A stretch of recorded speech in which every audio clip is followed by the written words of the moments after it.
Good evening, ladies and gentlemen. We've got a problem going on in the Catholic Church.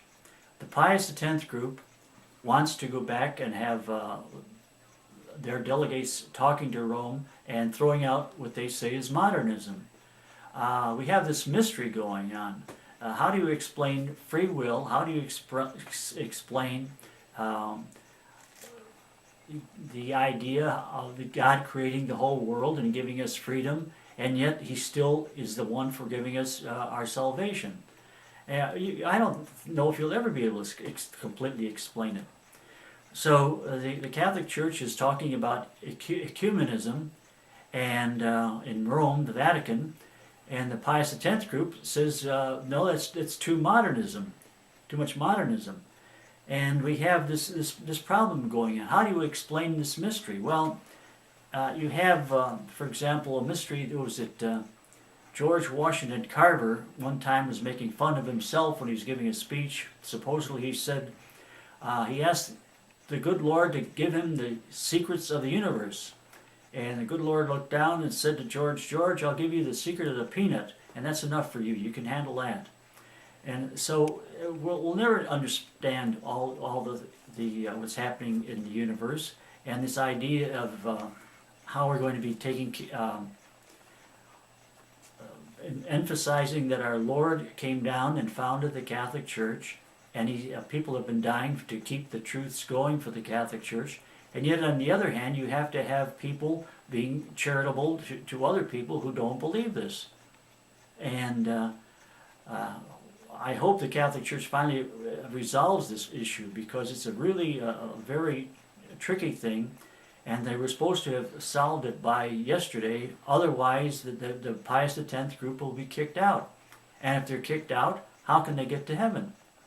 I mean, it doesn't make sense. Outside the church is no salvation. And Father Feeney was over in Boston area years and years ago, and he kept on preaching over in Boston, outside the Catholic Church there's no salvation.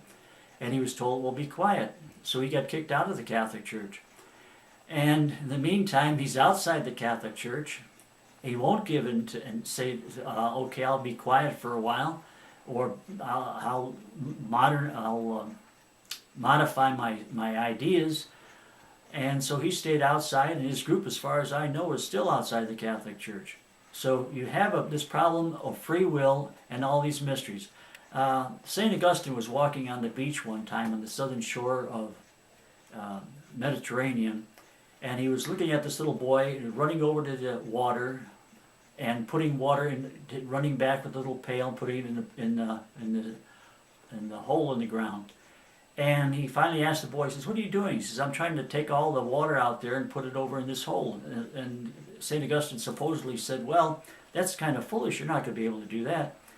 And the little boy, supposedly, or an angel, said, "Well, I can do it faster and easier than you can try to understand the mystery of the Trinity," because St. Augustine was trying to learn the mystery of the Trinity. There are a lot of things we'll never be able to know. How can we understand all of these different mysteries the good Lord has put in the world? And the mystery of the cell, it's almost like a little universe, and the good Lord keeps that going. And we have too many things going on. We're trying to be too proud to figure out. It's nice when we're told a little bit of what's going on, but we have to realize who's in charge. Thank you very much for watching.